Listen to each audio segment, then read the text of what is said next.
अच्छा देखिए, मेसॉन्स में चूंकि ये हमारे पास दो क्वार्क्स हैं। अच्छा, जो हर क्वार्क है उसकी आइसोस्पिन हाफ है, ठीक है। ये मैं बात कर रहा हूँ स्पिन की, आप उसे जहन में रखिएगा। और दूसरा जो है वो उसकी माइनस हाफ है। तो अपार्ट फ्रॉम इस बात के कि हमने यू और डी की अपोजिट आइसोस्पिन है, लेट्स से कि हमारे पास आइसोस्पिन क्वार्क्स की जो है वो हाफ है, ठीक है। अब क्या है कि हम, और ये मेसोन जो है वो टू क्वार्क स्टेट्स हैं। उसका मतलब है कि ये जो हमारे पास स्पिन्स हैं इन पार्टिकल्स की, या आइसोस्पिन कह लीजिए या स्पिन कह लीजिए, वो दो तरह से ऐड होंगी। एक तो इस तरह जो ऐड हो सकती हैं कि हाफ प्लस हाफ, वो आपको क्या देगा, वन देगा, ठीक है ना। यानी कि एक एक तरह के जो मेसॉन्स इस तरह के हो सकते हैं कि जिनकी ओवरऑल स्पिन वन हो या आइसोस्पिन वन हो, ऐसे ही होगा ना।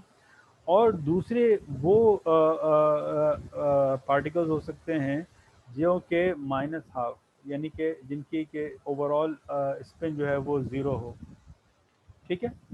अच्छा, अब क्या होगा कि आपको मालूम है कि हमारे पास एग्जैक्टली मेसॉन्स, देखिए ये हम सिर्फ और सिर्फ स्पिन की बुनियाद पर बात कर रहे हैं, और हमें ये बात पता है कि हमारे पास जो मेसॉन्स होते हैं वो दो तरह के होते हैं। ये जो वो मेसॉन्स जिनके कि ओवरऑल स्पिन वन हो, हम उन्हें वेक्टर मेसॉन्स कहते हैं, ठीक है। These are called as vector meson.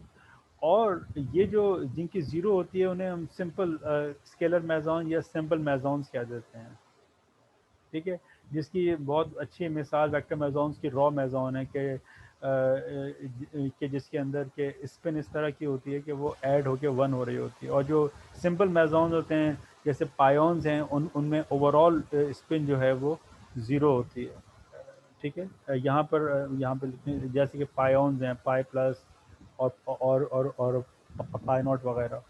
तो ठीक है, ये तो हमने थोड़ा सा इसकी स्पिन की बुनियाद के ऊपर हमने इसको जनरेट कर लिया।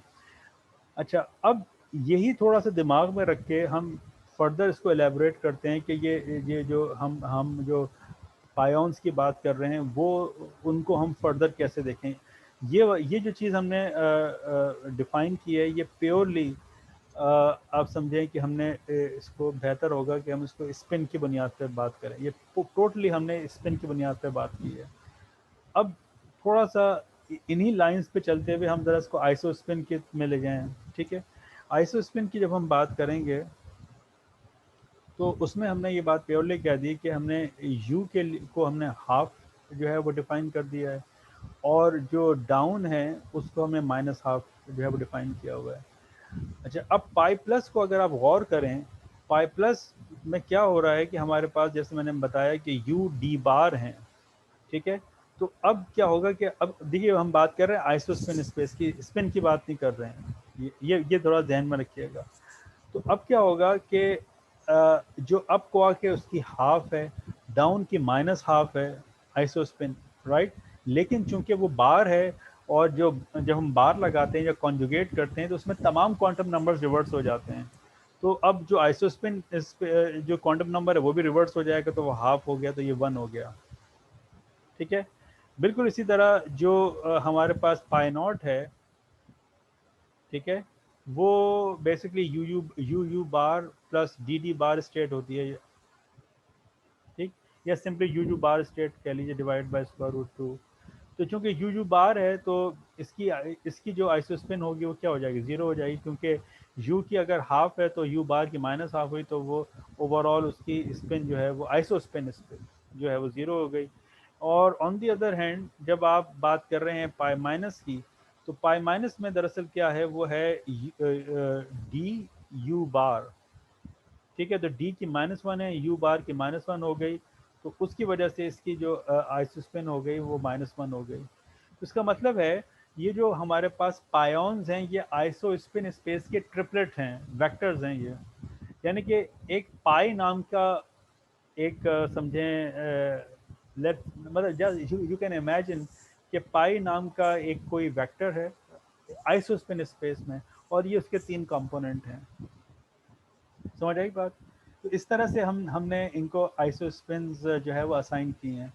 तो अब अगर आपके पास फर्ज करें कि लोअरिंग और रेजिंग ऑपरेटर्स हों आइसोस्पिन स्पेस में, तो आप ये जो इसकी स्पिन 1 है, आप 1 से इसको लोअरिंग ऑपरेटर लगा के आप 0 पे आ सकते हैं और 0 से उठा के आप 1 के ऊपर आ सकते हैं। ठीक है, इसी तरह आप अगर रेजिंग ऑपरेटर लगा के -1 से 0, 0 से 1 की तरफ जा सकते हैं। ठीक है, तो ये ट्रिपलेट्स हैं and they belong to the same family, right, क्योंकि ये ट्रिपलेट्स हैं, इनको आप आपस में इंटरचेंज किए जा सकते हैं।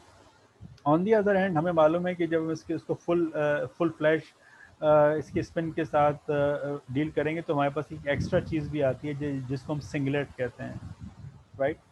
तो वो अच्छा, ये सारे आइडियाज़ कैसे हमें पता चल रहे हैं कि ये सिंगलेट भी आना चाहिए, वो इस वजह से कि जैसे चैप्टर 4 के आप देखें शुरू में उसने हमें एंगुलर मोमेंटम को ऐड करना सिखाया है।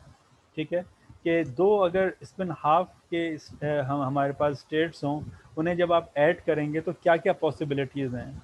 तो वो पॉसिबिलिटीज़ हम जब वहाँ से पूरी तरह देखेंगे तो पता चलेगा कि उसमें एक हमारे पास यानी कि हाफ 2x2 को की जो हम पॉसिबिलिटीज़ देखेंगे हमें पता चलेगा कि वो 3+1 में आ रही हैं।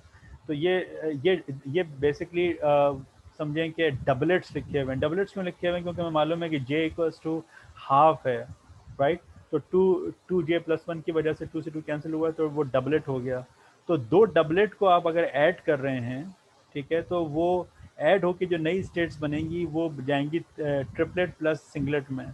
इसी तरह आप मुख्तलिफ स्टेट्स को ऐड करके देख सकते हैं, वो वहाँ पे जो क्लेफ्ट गॉर्डन कोएफिशिएंट्स दिए हुए हैं और वो पूरा टेबल दिए हुए हैं। मैंने एक आध लेक्चर में उनको समझाया है, अगर आपको नहीं समझ में आया हो तो हम अगली क्लास में उसको तफसील के साथ दोबारा देख सकते हैं कि ये क्लेफ्ट गॉर्डन कोएफिशिएंट्स वगैरह कैसे कैलकुलेट किए जाते हैं। और ये जो टेबल हैं क्लेफ्ट गॉर्डन कोएफिशिएंट की बहुत ही कारआमद हैं। आप इसने एक एग्जांपल दी हुई है 2x½ वाली, आप यहाँ पे 2 की जगह 2x2 भी आप रख सकते हैं, सो ऑन मुख्तलिफ चीज़ें आप जो है वो आप करके जो है देख सकते हैं। मकसद कहने का ये कि ये हमें पहले से नहीं होता पता कि ये क्या चीज़ होगी, हमें इनको ऐड वगैरह यहाँ बेहतर है इसको मल्टीप्लाई कर लेते हैं बाज़ दफ़ा। हाँ, ये इसका चूँकि डायरेक्ट प्रोडक्ट कहलाता है, तो वो उसके बाद पता चलता है कि ये दो इस तरह की स्टेट जो हैं वो कैसे कैसे लिखी जा सकती हैं। तो ये 3+1 में लिखी जा सकती है। तो ये जो आप पायोन्स देख रहे हैं ये बेसिकली ये ट्रिपलेट का हिस्सा है, और ये एक्स्ट्रा जो चीज़ आई है ये सिंगलेट है। सिंगलेट को आप चेंज नहीं करते, यानी कि ये सिमेट्रिक पार्ट है इस पूरी स्टेट का और ये एंटी सिमेट्रिक पार्ट है, ये मतलब है इसका। तो ये इस तरीके से हम पायोन्स को हम ये कह सकते हैं कि ये जो है मतलब ट्रिपलेट हैं, और इनके आइसोस्पिन 1 है, 0 है या -1 है। कुछ आइडिया क्लियर हुआ आपको? सर जैसे आपने ड्यूट्रॉन की मिसाल दी थी, आइसोसिंगलेट स्पिन 0 है, हाँ हाँ तो ये भी वही चीज है कि जो है इसके स्पिन जो है 2x2 का जो मैट्रिक्स के जरिए हम देखेंगे। हाँ, बिल्कुल बिल्कुल, वो ये सारी चीज़ें उस तरह देखी जा सकती हैं, लेकिन याद रखें सिंगलेट जो होगा ना, सिंगलेट वो एक नंबर की तरह होगा, ये इस तरह की चीज़ है। तो सर वो पूरा मैट्रिक्स फॉर्म में नहीं होगा? मेरा ख्याल है ऐसा नहीं होगा, वो एक नंबर की तरह होगा। नो, वो it will be just a number. वो सारी चीज़ें कैंसिल वैंसिल होने के बाद तो एक नंबर बचेंगी, वो मैट्रिक्स नहीं होगा, सिंगलेट है वो। इट्स काइंड ऑफ स्केलर, इस तरह समझ लीजिए आप। Okay, yes sir. हाँ, तो स्केलर के साथ इंडाइसेस नहीं होते ना, यस सर। ये बात है। और कोई सवाल? सर आपने एक और चीज बोली थी कि they all behave like vector in isosphere space, not in physical space. Yes yes yes, तो देखिए ना, सर इसका क्या मतलब है? ये देखिए, ये पायोन्स जो हैं वो वेक्टर्स हैं, इंटरप्रेट वेक्टर्स हैं इन दी आइसोस्पिन स्पेस। ये आम कोई जो स्पेस है हमारी एक्स वाई जी की, ये उसमें तो नहीं है ना। ये आइसोस्पिन स्पेस जो हमने कंस्ट्रक्ट की है उसके अंदर ये वेक्टर हैं और ये इसके 3 कंपोनेंट हैं। सही, यस सर। हाँ, तो ये सारी स्पेसेस एब्स्ट्रैक्ट स्पेसेस हैं, एब्स्ट्रैक्ट हैं। ये इनका स्पेस टाइम सिमेट्री से कोई ताल्लुक़ नहीं है। आगे भी जो हम SU2 SU3 इस तरह की जो स्पेसेस पढ़ते हैं वो सारी एब्स्ट्रैक्ट स्पेसेस हैं, इंटरनल स्पेसेस कहलाती हैं ये। इससे मैथमेटिकली एग्जिस्ट कर रही हैं, मतलब कोई ऐसा नहीं है कि आपने XYZ कोई एक्सिस दे के, स्पेस टाइम से इनका कोई ताल्लुक़ नहीं है। They are called as internal space, internal spaces कहलाती हैं ये एब्स्ट्रैक्ट स्पेसेस हैं ये।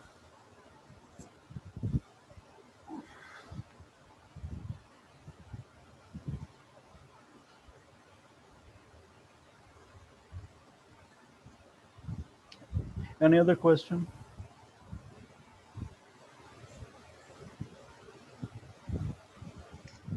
सर आपने इसका 1:1 1/2:1 ये चीज जो आपने बताई थी कहाँ पे किसकी बात कर रही हैं? Sir, dynamical consequence of isospin के बताया था आपने कि क्या? हाँ ठीक है। 1:1 1/2:1 कॉन्स्टिट्यूट मेजरमेंट। सर ये चीज समझ में नहीं आई थी, ये क्या है, एक सेकंड रुकिए जरा। रेशियो क्या है? ये लेक्चर्स की बात कर रही हैं ना, वो जो यस सर। वो जो स्लाइड्स जो थी। Yes sir. आप मुझे स्लाइड नंबर बता सकती हैं? स्लाइड नंबर तो सर नहीं लिखी हुई मैंने। अच्छा, concept of isospin dynamical, okay. Dynamical. हाँ सर, मैं शेयर करता हूँ आपके साथ।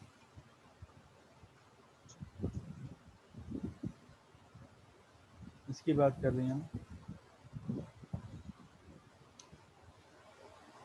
यही कह रही है ना? यस सर यही है। तो देखिए एक चीज़ आप ये भी देख सकते हैं कि ये जो PP स्टेट है वो आइसो ट्रिपलेट है। इसी वजह से कि आप अगर उनको ऐड करें तो ये 1 1 स्टेट बन रही हैं, 1 और उससे एक कम और उससे एक come and so on. Anyway, dynamical उसकी आप बात कर रही थी, डायनामिकल कॉन्सिक्वेंसेस की। यस, देखिए सर ये इससे ऊपर वाला, इससे ऊपर वाला कहाँ पे? यहाँ पे? सर ये लास्ट पॉइंट जो लिखा है, okay scattering amplitude and okay, ratio. Alright. So देखिए यहाँ पे क्या हो रहा है कि PP goes to nucleon nucleon scattering, PP goes to D plus pi, D plus pi plus. अच्छा अच्छा, ड्यूट्रॉन की देखिए आइसोस्पिन 0 है। Isospin states on the right side are okay. अच्छा देखिए ये बताना चाह रहे हैं कि इसके अंदर कहाँ गया। देखिए ये जो स्टेट्स यहाँ पे दी हुई हैं ये वो बेसिकली यहाँ पर हैं, इधर और इधर। तो ये इसने शुरू में आपको बता दिया है कि PP स्टेट जो है वो 1 1 स्टेट है, P प्लस N स्टेट जो है वो 1 0 है और NN स्टेट जो है वो -1 है। वो ये बताना चाह रहा है कि चूँकि इनिशियली हमारे पास जो स्टेट्स हैं उनको हम कंपेयर करेंगे जो फाइनल स्टेट्स आ रही हैं। तो अब ये देखेंगे जो जो ड्यूट्रॉन है उसकी उसकी उसकी आइसोस्पिन 0 है। तो और वो क्यों है ऐसा कि ओके, नहीं क्यों की बात तो नहीं हो रही, लेकिन ये यहाँ से हम उसके जो आई मीन स्ट्रक्चर देख के वो हम अंदाज़ा कर सकते हैं। वो इस वजह से कि हमने इनिशियली जो कहा था वो ये कहा था ना कि प्रोटॉन और लेट्स से प्रोटॉन की स्पिन हाफ है, ये मैं बात कर रहा हूँ आइसो स्पिन की, और जो न्यूट्रॉन होगा उसकी स्पिन -12 होगी। ठीक है, तो इस वजह से चूंकि ड्यूट्रॉन जो है वो बेसिकली उसमें उसकी न्यूक्लियस में एक प्रोटॉन और एक न्यूट्रॉन है, तो उसकी आइसोस्पिन जो है वो 0 है। ठीक है ना, ये बात क्लियर हो गई? Yes sir. अच्छा अच्छा, फिर ये एक चीज़ और है वो जो इसने और यहाँ फर्दर डिफाइन कर दिया कि PP को ऐसे डिफाइन कर रहे हैं और NN को ऐसे और PNN को ऐसा।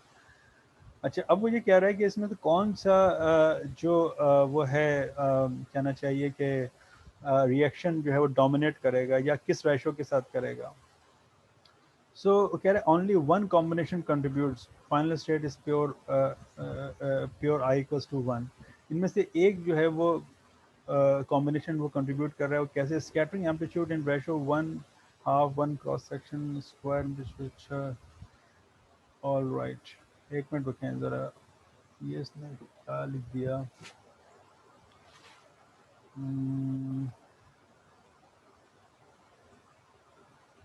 Okay, all right. तो ये वही मैट्रिक्स जो एलिमेंट की ये बात कर रहा है कि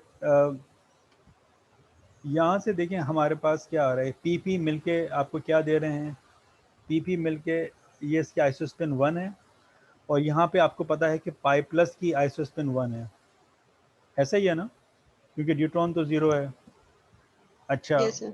अच्छा, ये पी पी प्लस एन जो है वो उ, उ, उ, उ, उसका जो वो है कहना चाहिए कि ओवरऑल पी प्लस एन मिलके वो आपको क्या दे रहे हैं, ज़ीरो दे रहे हैं, ठीक है। अच्छा, यहाँ पे डी भी ज़ीरो है, और पाई नॉट भी उसके भी आइसोस्पिन ज़ीरो है, ऐसा ही है ना।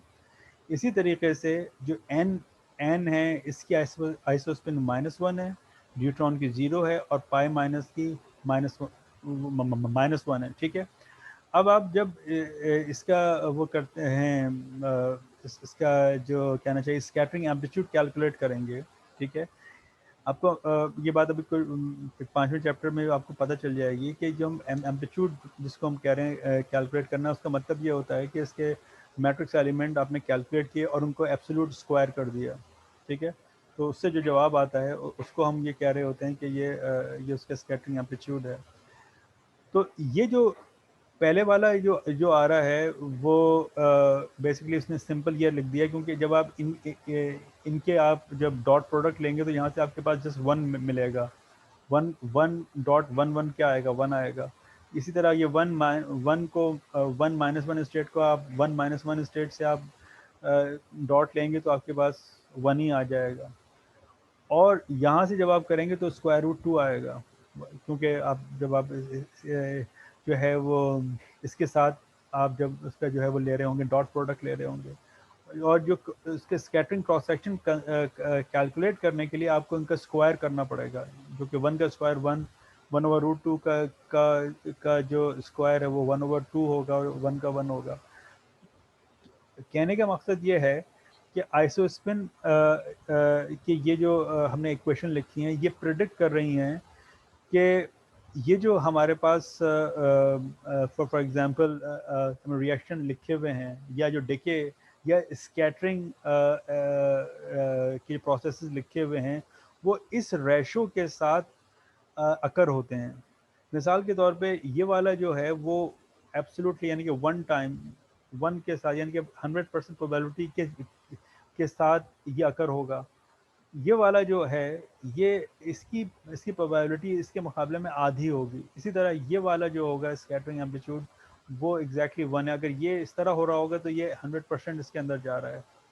तो मकसद कहने का ये है कि ये जो इक्वेशंस हैं जो हमें यहाँ से आइसोस्पिन की जो एनालिसिस से मिल रही हैं, वही जो रेशोज़ हैं वो जब हम एक्सपेरिमेंट्स करते हैं वहाँ से भी हमें जो ये जो इक्वेशन लिखी हुई हैं, समझें कि ये जो फिज़िकल रिएक्शन लिखे हुए हैं या स्कैटरिंग प्रोसेस लिखे हुए हैं, वो एक्सपेरिमेंट में भी इसी रेशो के साथ अकर होते हैं जब हम उन्हें जो है वो देखते हैं लेबॉर्ट्री में।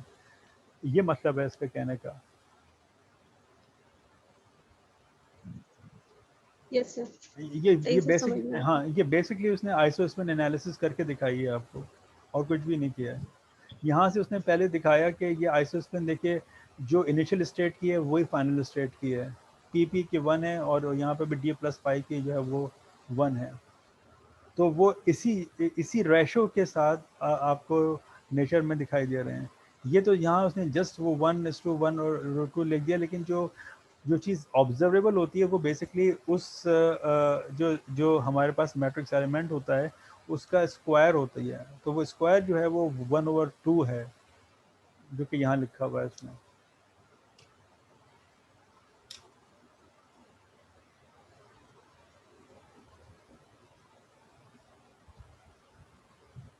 तो ये लोगों ने चीज़ों को समझने के लिए या आइसोस्पिन जैसी चीज़ें असाइन की थी।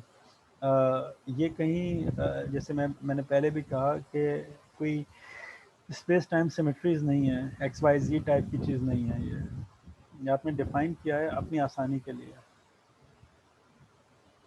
इसी तरह आप हायर स्पिन के लिए आप ये चीज़ें डिफाइन कर सकते हैं और फिर एक्सपेरिमेंट्स के साथ आप उन्हें मैच करा सकते हैं, जो कि ये पहले 3 जनरेशन्स के लिए पहले 3 फ्लेवर्स तक के लिए ये एक अच्छा कॉन्सेप्ट होता है। हायर फ्लेवर्स में जाएं आप तो वहाँ पर फिर हम ये चीज़ें नहीं इस्तेमाल कर पाते इस तरीके से, जैसे इसने लिखा भी है कि आपको एक्सटेंशन करनी पड़ती है, तो वो मामला बिल्कुल डिफरेंट होता चला जाता है, फिर आपको ज़्यादा बड़े ग्रुप्स की ज़रूरत पड़ती है, वो फिर ये इतनी सिंपल चीज़ें काम नहीं आती। ये शुरू की बात है जब लोगों ने क्वांटम मैकेनिक्स और पार्टिकल फिजिक्स को शुरू में करना शुरू किया, तो ये वो रिएक्शंस या वो स्कैटरिंग प्रोसेसेस जिसमें अप डाउन और इवन चलें, हम किसी हद तक स्ट्रेंज को मिला लें, उनको आप देखना चाहें तो आप देख सकते हैं, लेकिन उसके बाद वाले जो क्वार्क्स हैं उनको आप देखना चाहेंगे तो फिर आपको अपनी जो ग्रुप्स हैं वो चेंज करने पड़ जाएंगे, वो सिंपल SU2 टाइप के नहीं रहेंगे, क्योंकि उसमें आपको फिर फ्लेवर सिमेट्री वगैरह बहुत सारी चीज़ें देखनी पड़ेंगी।